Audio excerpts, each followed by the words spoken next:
রোজার সঠিক হক আদায় করব কিভাবে? শুধুই কি সারাদিন উপবাস থাকলেই হবে? আমরা এর আগে বিভিন্ন সময় বিভিন্ন পর্যায়ে বলার চেষ্টা করেছি। নবী করিম সাল্লাল্লাহু আলাইহি সাল্লামের বেশ প্রসিদ্ধ হাদিস আছে এই প্রসঙ্গে। তিনি বলেছেন, রুব্বা সাইমিন লাইসা লাহু মিন সিয়ামিহি ইল্লাল জু'। বহু রোজাদার আছে যাদের রোজার থেকে উপোস থাকা ছাড়া আর কিছু হয় না। রোজা থেকে সিয়াম পালন করে তাদের প্রাপ্তি, তাদের ঝুলিতে, তাদের ভাণ্ডে থাকে শুধুমাত্র উপোস থাকা, এছাড়া আর কিচ্ছু তারা পায় না। কত দুর্ভাগ্যের কথা!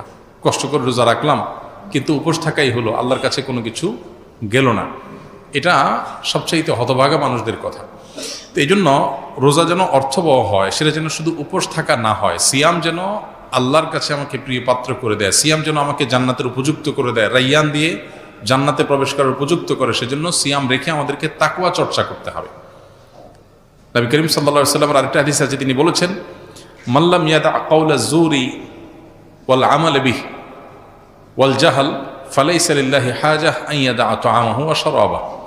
যে ব্যক্তি রোজা রেখে অনর্থক অহেতুক কাজকাম ছাড়লো না, এই যে মোবাইল টিপাটিপি, ফেসবুক, ইউটিউবে অহেতুক সময় নষ্ট করা করি, এগুলো যে ছাড়লো না, যে ব্যক্তি মিথ্যা কথা বলা ছাড়লো না, মিথ্যা কাজ ছাড়লো না, আবার রোজা রাখলো, এই ব্যক্তির এই উপোস থাকায় আল্লাহর কোনো ঠেকা পড়ে নাই।